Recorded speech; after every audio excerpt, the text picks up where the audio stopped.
Salam kerasulan. Biarlah setiap kita hidup di dalam kelimpahan urapan kerasulan.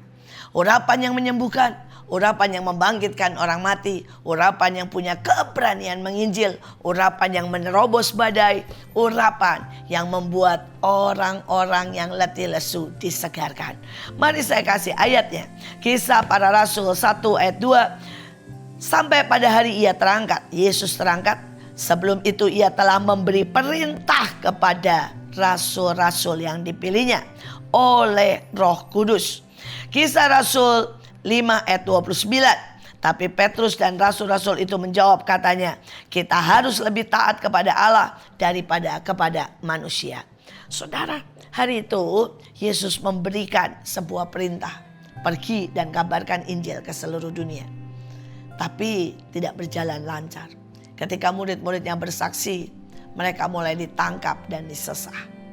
Tapi mereka berkata, kita harus lebih taat kepada Tuhan daripada kepada manusia. Saudara, hari itu bahkan mereka beberapa mengalami saudara sesuatu yang sangat tidak mengenakan. Salah satunya Yakobus yang dipenggal. Tetapi sekali lagi itu tidak menghentikan mereka. Mereka lebih taat kepada Tuhan daripada kepada keadaan yang mencoba mengintimidasi mereka. Hari ini saya mau berkata, ketaatan mutlak adalah jalan keluar dari segala masalah kita. Ketaatan mutlak adalah ciri dari urapan kerasulan. Saudara, hari-hari ini saya tahu ada banyak orang. Alkitab berkata jangan berhutang. Tetapi ada banyak orang dengan alasan apapun dan berkata, Bu, saya mepet karena itu saya pakai pinjol. Dan akibatnya mereka benar-benar terjebak di dalam masalah keuangan. Saudara, saya mau berkata, biar bagaimanapun keadaan dunia menuju kepada resesi, kita berusaha menahannya. Dan saya percaya anak-anak Tuhan yang berjalan dalam ketaatan, kita akan lepas dari resesi. Kita tidak akan mengalami kesulitan keuangan. Tetapi kenyataannya dunia sedang menuju ke sana. Bahkan negara-negara yang secara manusia tidak mungkin. Tahukah saudara bahwa Amerika sedang mengalami keadaan yang sangat menurun. Sampai saudara diambang dari kebangkrutan Jepang. Saudara, dia kalah dalam segala hal. Dengan Korea dia kalah, dengan Amerika dia kalah, dia dengan Jepang kalah, bahkan dengan India kalah murah, sehingga Jepang juga diancam kebangkrutan. Di tengah keadaan yang seperti ini, cuaca ekstrim yang sangat susah, saya mau berkata jangan pernah hutang. Ayatnya berkata kalau engkau berhutang, maka engkau akan menjadi budak dari yang menghutangimu. Dan Alkitab dengan jelas berkata jangan berhutang. Di saat-saat seperti ini saya mau berkata pada banyak orang, apapun kesulitan ekonomi, apapun keadaanmu, jangan berhutang. Nantikan Tuhan, Dia akan bertindak. Dia akan bertindak. Mari minta hikmat. Mari minta jalan keluar. Mari minta cara dari Tuhan. Karena cara Tuhan bukan cara manusia. Tapi belajar untuk tidak berhutang. Saya mengalami masa-masa yang sulit. Hari itu saya benar-benar mengalami masa yang sulit. Dan saya dapat mandat dari Tuhan harus memberi makan banyak orang. Dan saya bahkan tidak mempunyai uang 1 sen pun. Tapi hari itu Tuhan bilang datang ke pasar jam 3 pagi. Dan ambil di situ semua bahan yang terbuang. Dan olahlah jadi makanan. Dan sejak hari itu sampai hari ini saudara, saya melihat bagaimana cara Tuhan berbeda dengan cara kita. Dan selalu ada cara yang ajaib. Di tengah saya sangat miskin, tidak punya uang 1 sen pun, saya bisa memberi makan ribuan orang setiap harinya. Karena apa? Saya memakai cara Tuhan. Saya datang ke pasar pagi-pagi dan saya minta semua sayur yang dibuang. Saya minta semua sayur yang kotor. Saya pergi ke tukang daging, saya minta dagingnya. Saudara, dagingnya dipakai buat orang lain, saya minta tulangnya. Saya pergi ke bagian kelapa. Saudara, dia ambil santannya, saya minta ampasnya. Saudara, dan itu yang saya olah. Dan saya memberi makan ribuan orang. Sekali lagi selalu ada jalan. Saya punya seorang teman, dia dalam keadaan kondisi yang parah, dia berutang 5 miliar. Saudara, dan hari itu semua orang berkata, sudahlah ya, kamu toh sudah tidak punya apa-apa, tidak punya rumah, semua sudah dijual. Lebih baik kamu utang. Lebih baik kredit dan mulai bekerja. Tapi orang ini memegang sebuah statement, jangan berhutang. Orang ini berkata, enggak, saya mau lebih taat kepada Tuhan. Dan akhirnya dia tinggal di rumah kontrakan yang sangat kecil. Dari seseorang yang punya Mercy, punya pabrik, punya semuanya. Dia tinggal di rumah kontrakan yang sangat kecil di pinggiran kota. Dan hari itu dia tanya Tuhan, Tuhan apa yang aku harus buat? Tuhan bilang, kumpulkan, maaf kata, tai ayam. Dia berkata, buat apa Tuhan? Kumpulkan jerami, kumpulkan tai ayam, dan mulailah sebar serbuk atau bibit jamur.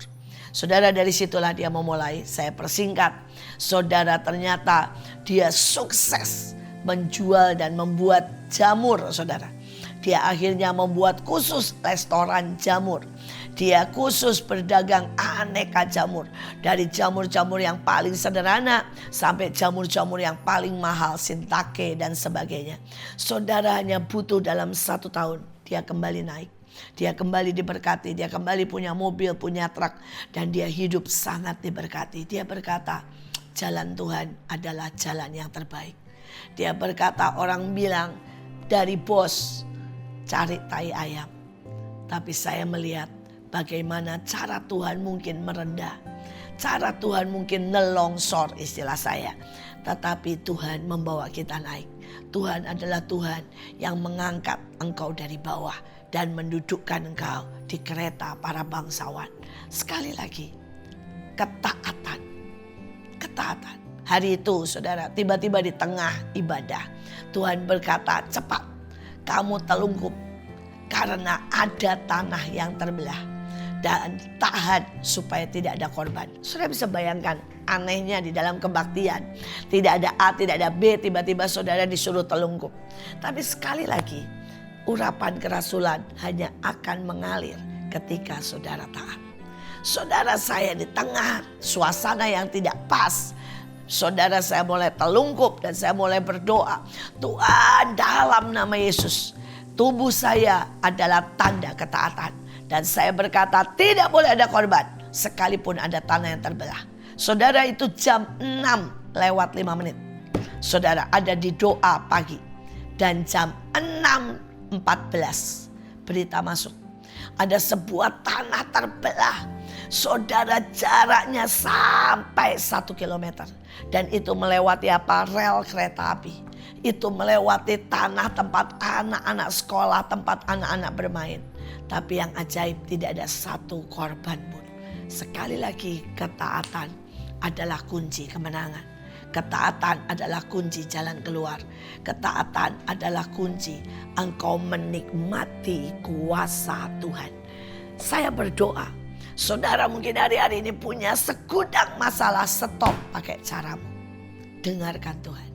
Cukup dengarkan Tuhan.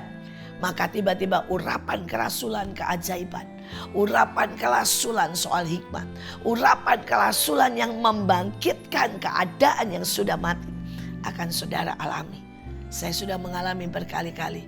Saudara, ini satu lagi kesaksian yang luar biasa. Saya ketemu seseorang dan orang ini dalam keadaan hampir bangkrut. Dia punya sebuah usaha, yaitu usaha kayu dan hampir bangkrut. Dan dia berkata, Bu, harus bagaimana? Saya teruskan. Saya berdoa dan Tuhan bilang gini, tinggalkan, tutup aja. Pelan-pelan coba beresi, kemudian tutup saja. Dia bilang, terus bagaimana? Saya bilang, Tuhan bilang, kamu itu gak bisa kerja. Tetapi bagianmu adalah jadi intermit atau jadi penghubung.